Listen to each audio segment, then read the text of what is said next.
Hey guys, so for today's video I am going to be talking to you a little bit about the Myers-Briggs type indicator by flipping through this book, Please Understand Me, Character and Temperament Types by Kiersey and Bates.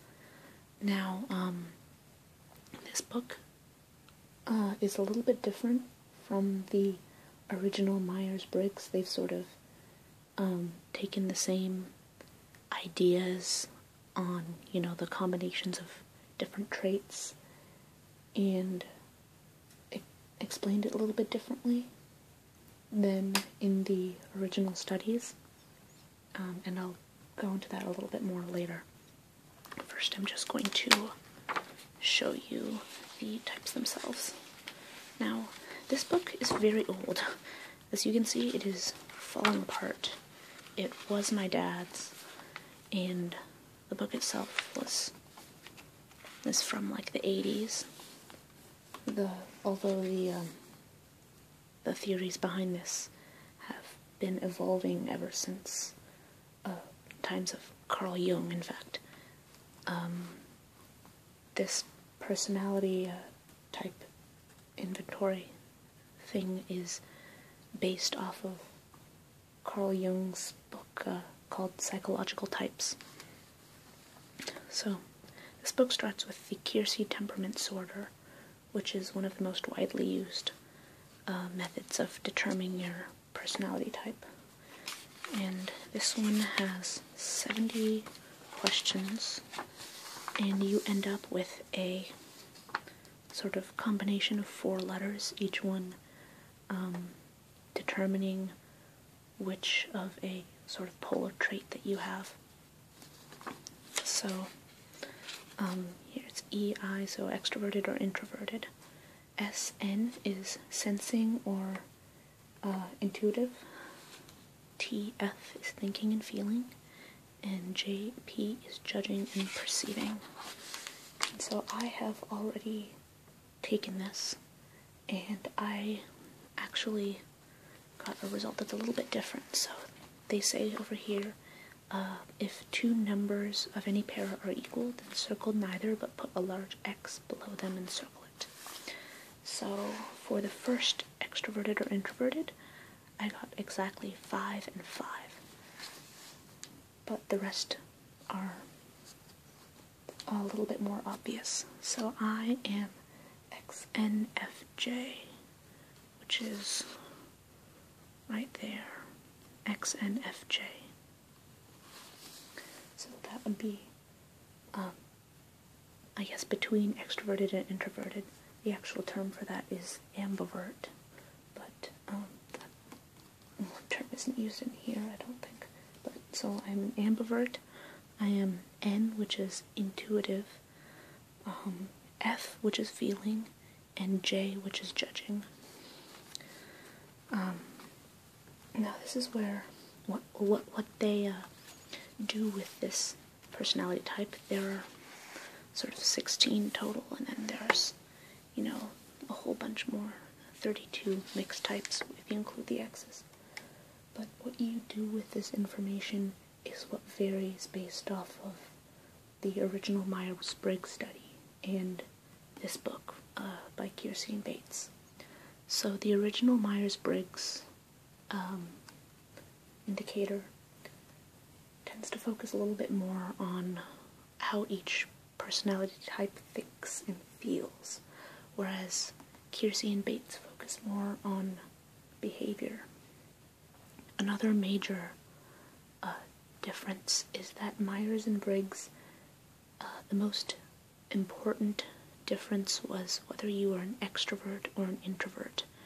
And I've actually noticed a lot of, I guess, more popular personality psychology tends to revolve around this idea as well because of this.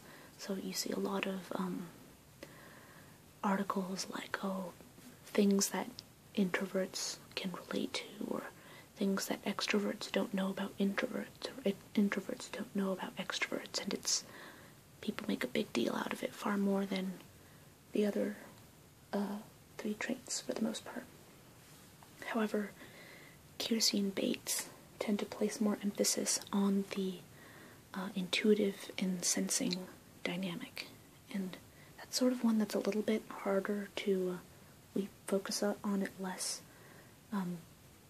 So extrovert-introvert is a little bit more, I guess, easy to understand because it's, again, more popular, same thinking feeling, but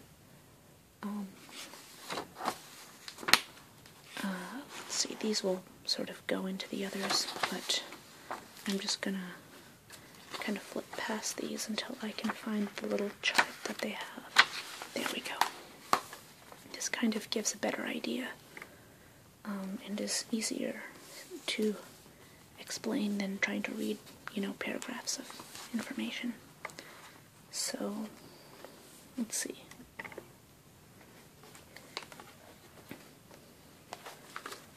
Can I bring this closer? So,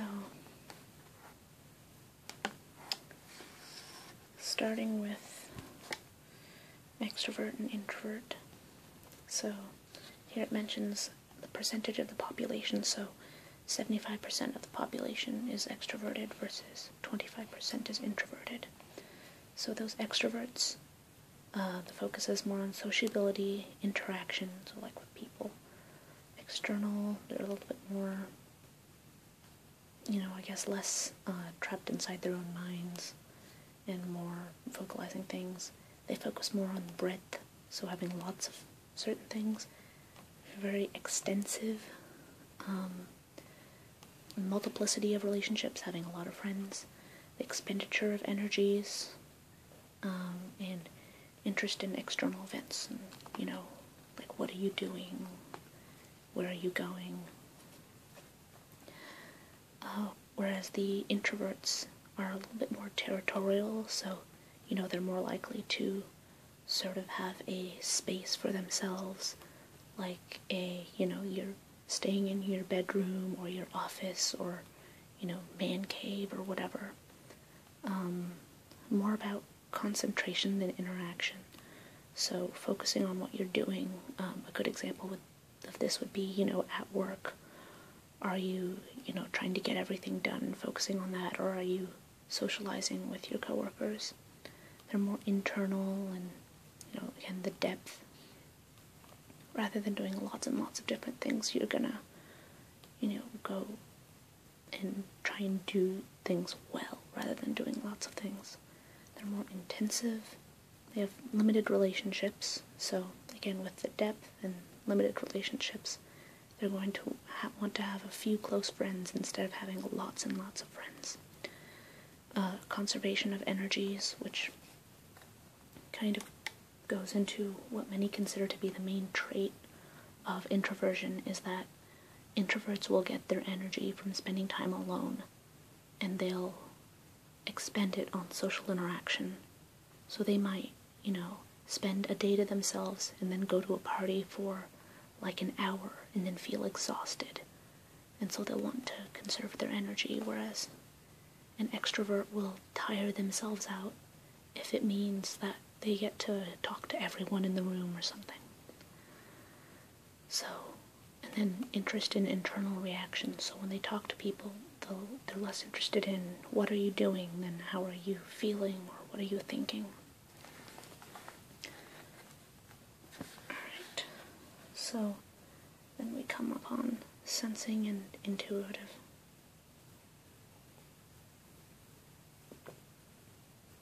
So, here's another example where most people are one instead of the other. So, 75% of people are sensing, whereas 25% are intuitive. And people who are sensing focus on your experiences in your past. What have you done, and,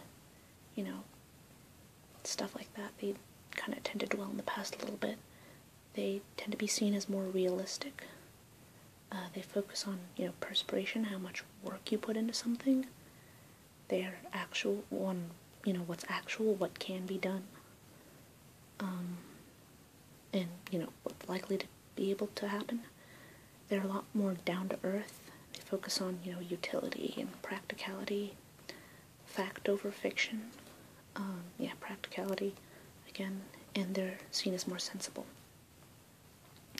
Whereas those who are more intuitive tend to focus a lot on their hunches or their gut feelings. They think a lot about the future, what could happen someday, speculation. They think a lot about, inspiration, whether this is for art or, just pure inventiveness. They want to think about what's possible, not just what's probable.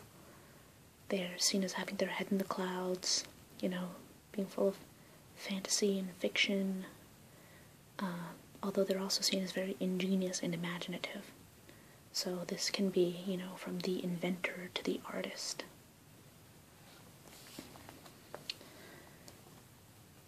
And I guess this is kind of more of a, the realist versus the dreamer is an easier way of putting it. Thinking and feeling is more 50-50 split, so thinkers are more objective instead of subjective, like feelers. Thinkers focus on their principles, whereas feelers focus on their values. Thinkers think more about policy and what's the law, whereas feelers have their own social values and they think, things depend on the extenuating circumstances. Like there might be certain cases where just because something is illegal doesn't mean it's not right, or, things like that. And they sort of have their own morals and values to think about as well, rather than just blindly following the rules. Thinkers are more focused on criterion, what does it take to, meet a certain goal. They're a little bit more firm with people and impersonal. There's, again, justice goes along with the laws and policy thing. They focus more on, the categories of things and what's standard. They're more likely to critique an idea or analyze something, and they focus more on allocation. And feelers are focused on, intimacy, again, feelings. They're more likely to attempt to persuade, they want you to feel the same way they do. They're a little bit more personal and focus on what's humane, what's right, on harmony, balance, and things being good for everyone. And again here, good versus bad, rather than what you're supposed to do. They're more likely to, there's appreciation, sympathy, again, if someone's hurt, there's that sympathy, and devotion to whatever it is that they're doing. This last one is a little bit different from the others. So the judging and perceiving is the only trait that wasn't mentioned in Carl Jung's psychological types. So Carl Jung focused on sensing, intuition, and thinking, feeling, although I believe he did also mention introvert, extrovert. But judging and perceiving, which, as you see, has a 50-50 split, was, from what I know, brought up more to relate this personality inventory to career goals. And you can sort of see why. So, like, someone who's judging focuses, they're more into what's settled. They want things decided or fixed. They like to, plan ahead. They want to run their own life. They want closure, to make decisions, planning things, completing things. They're very decisive. They want to wrap it up and, with urgency. They want to get things done now. They want to start things now, and they want to meet deadlines. Whereas those who are more perceiving tend to be okay with things that are, pending. They might want to gather more data before making a decision. They're a little more flexible. They will be okay with adapting as you go along, letting things happen, keeping your options open, treasure hunting, looking for the right thing. They're okay with things being more open-ended or emergent or tentative. Rather than wanting to wrap things up right away, they're more hopeful that, something will turn up and let's wait and see, there's plenty of time, and are not quite as good with deadlines. So you can sort of tell, based off of that someone who is more judging is going to be more fixed, more scheduled, and more on task. So maybe better in, again, an environment where you have deadlines and you need to complete this by this date and this by this date, versus a person who's more perceiving is okay with things being spontaneous, with, having to change your schedule last minute, or, suddenly having to cover someone else's shift because they can't make it into work today, or something like that. Or, for example, being like an EMT or something, where you're out there and you don't know exactly what you're going to be doing when you step into work that day. A person who is perceiving is going to be better with that. So, for me, I'm like right in the middle, like I said, for extroverted and introverted. So, I'm pretty evenly split, sociable, territorial. I like talking to people, but I also kind of like being in my room, which is why a lot of my videos are from the same place, just in my room. Interaction, concentration is pretty split. External, internal, again, pretty split. Breadth, I like trying lots of new things, but they kind of tend to be within the same sphere of things. I'm more likely to try new things if it's more related to something that I'm already interested in, like the arts or like reading or something, versus doing something that's just completely out there. Multiplicity versus limited relationships. I do like having, I do tend to prefer having a few close friends, but I also like having, just a bunch of acquaintances just for, brief chatter about things. So, my close friends tend to be people who I can talk to about anything, who I can go to with my problems and stuff like that, whereas the multiplicity of relationships, the acquaintances, are more people who I can, talk to about, oh, did you watch Game of Thrones last night, or whatever. Expenditure of energies very much depends on what sort of situation I'm in. I do tend to expend my energy really quickly on days when I'm being more extroverted, but then during the rest of the week I feel the need to conserve it to make up for that. So, focused on that a little bit just to give you an idea of what it would look like if you were dead set in the middle. For sensing intuitive, I'm definitely intuitive. I have a little bit of the sensing side. I can be down to earth. It sort of depends on who I'm around. I have friends who are far more intuitive than I am, so I kind of have to be the voice of reason, but on my own, I'm very much focused on, my gut feeling, on, fiction, imagination. Obviously, I spend a lot of time reading and writing, as you can see by my other videos. Thinking and feeling, I'm pretty heavily feeling, which, is why I'm studying psychology in the first place, is because I like to, help people feel good. In judging and perceiving, I'm more judging, although that, I am fairly balanced on. I used to be far more perceiving and more spontaneous when I was a kid, because when you're a kid it's easier. you can just, as long as you're done with your homework, you can go and do whatever, whereas now that I work, I kind of have to schedule my time more because it fills up really quickly.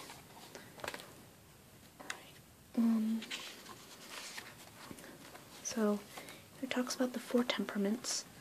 This is another thing that is specific to this book, to Kiersey and Bates, is the 4 temperaments. So, the Myers-Briggs type indicator had something called, like, they explain what your dominant function. So, and I don't know exactly what determines what your dominant function is. I know I read a little bit about it, and the example was that if you are INTP, your dominant function is, I think, introverted and thinking, or something like that. Yeah, it's introverted thinking, and then your auxiliary is like introverted, intuitive, or something like that. But basically, depending on what exactly your type is, your dominant type is a combination of 2 of these, your auxiliary type is another combination of 2, and then there's tertiary and inferior. So it's sort of a ranking of which combinations of types are most important based on what your exact type is. And so Myers-Briggs focuses a lot on that, whereas here Kiersey and Bates has 4 basic temperaments based on 2 of your traits. So if your first trait is, if your second trait, is sensing, then it focuses on your second trait and your 4th trait. So for those who are sensing, you need to know if you're sensing, you need to know, well, that you're sensing, and if you're either judging or perceiving. And if you're sensing and perceiving, you are of the Dionysian temperament. And this temperament tends to be more interested in, the thrill and adrenaline rush and freedom and stuff like that. So they're very impulsive. I can sort of see why, because,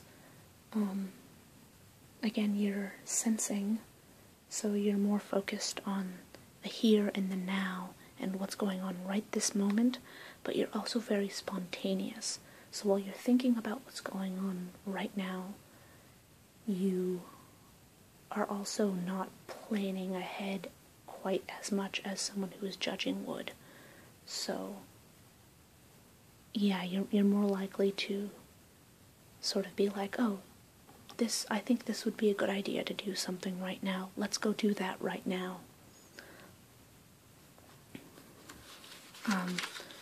And I'm not gonna, there's a lot of information on each of these temperaments. I don't want to go too far into any one in particular, but I'm just gonna give you a little bit of an overview for each temperament and then leave it at that. So, if you are sensing but you are judging instead of perceiving, you have the Epimethean temperament. And let's see, this sort of goes into a little bit of the history with who Epimetheus is. But basically, it says here, so the SJ must belong. So they have to feel like they belong with someone. They have to earn whatever it is that they're getting, and they don't like feeling dependent on someone. There's also mention that there's almost a parental attitude in the SJ that makes its appearance early in life, so I guess this is the combination of being both really down to earth and also because the judging types are less spontaneous and more planned. So knowing what's practical and planning for it, they, are always going to be prepared, likely to, be a hard worker and stuff like that. So here it says, the SP is compelled to feel free and independent, while the SJ, in effect, is compelled to be bound and obligated. So they feel like, I have to do this. whereas, you know, I want to do this.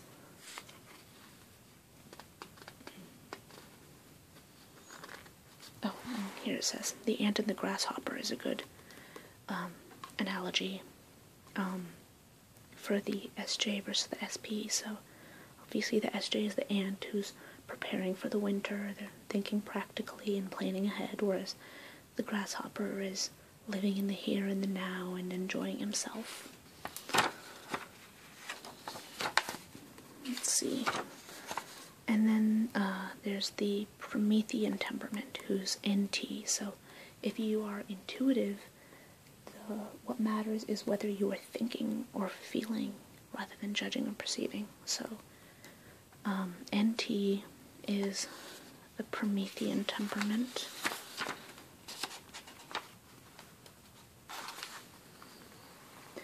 And let's see. NT loves intelligence, which means they want to do things well, and more than just wanting to do things well, they must do things well, and it can almost feel like an obsession. You need to be better and better and better. I can see this with, again, they're intuitive, so they are a little bit more of a dreamer type, but they're not quite a dreamer in the emotional sense, because, you know, they're thinking. So they're more likely to be more competitive, where, you know, the imagined future for them is something a little bit more like, rather than the feelings, it's they want to win, or they want to do something specific. Here it sort of explains the difference between the NT and the SP, with the SP being, I think, the Dionysian? Yes, the Dionysian, which was the proverbial grasshopper. So the NT, the means is performance, the means and the end, so they perform so that they can prove their abilities.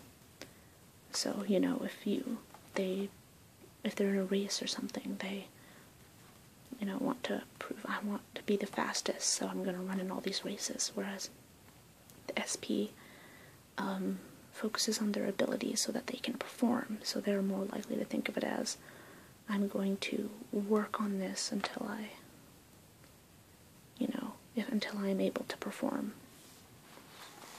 If that makes sense. I don't know if I explained that quite well enough. And also, you know, the NT tends to be very self-critical. So, again, I'm not good enough, not good enough, not good enough. The last one is the NF, which is, let's find this here. Where is it? It's the Apollo one.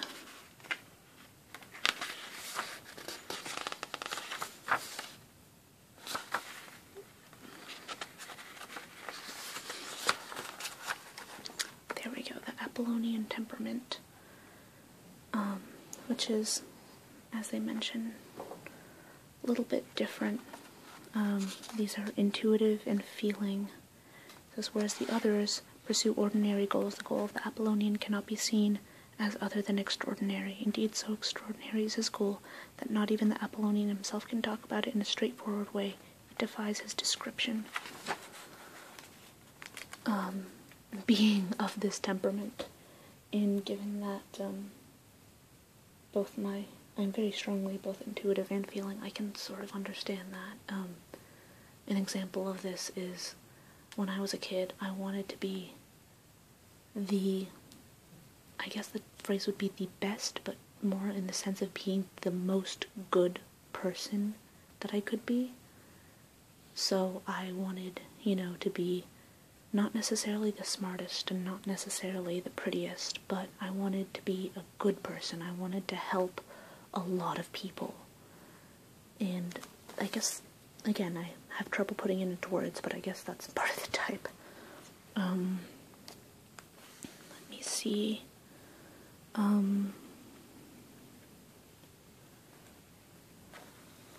While the SPs, SJs, and NTs can go after their goals straight away at full throttle, the NF search for self is circular and thus perpetual.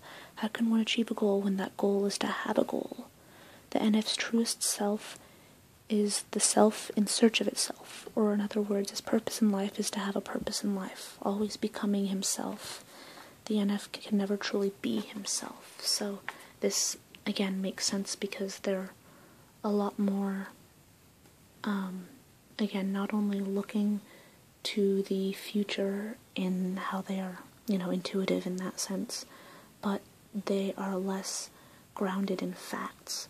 So they're almost doubly head in the cloudsy, if that makes sense, because they're looking to the future and they're thinking more about, their emotions and less about, I guess, facts and, more thinking-based things. Again, I have trouble explaining this because this is me, and part of the type is that you have trouble explaining yourself. But there you go. I hope it kind of makes sense, but these types seem to be far more, the philosopher, the person who's constantly looking to better themselves and to change and to, not necessarily achieve specific goals.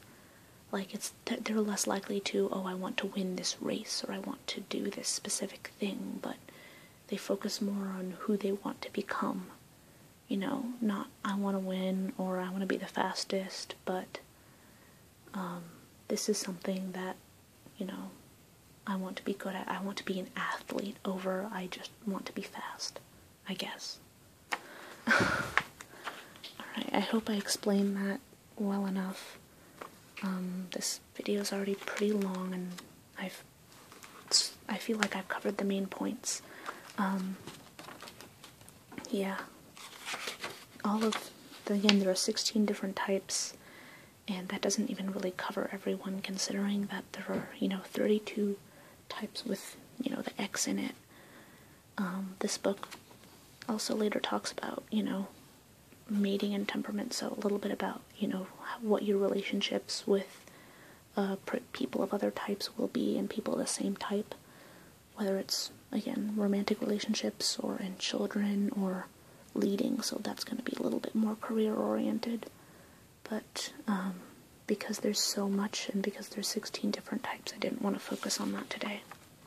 So, I think I'm going to end this here. I've been wanting to cover something like this for a while, so I'm actually pretty glad that I found this book on my dad's bookshelf. But, yeah, that's gonna be it for today. I have been looking around for, I recently found a poem of mine that wasn't included in the book that I normally read my poems from. So I'm trying to gather a few, I'm just gonna call them lost poems, and see if I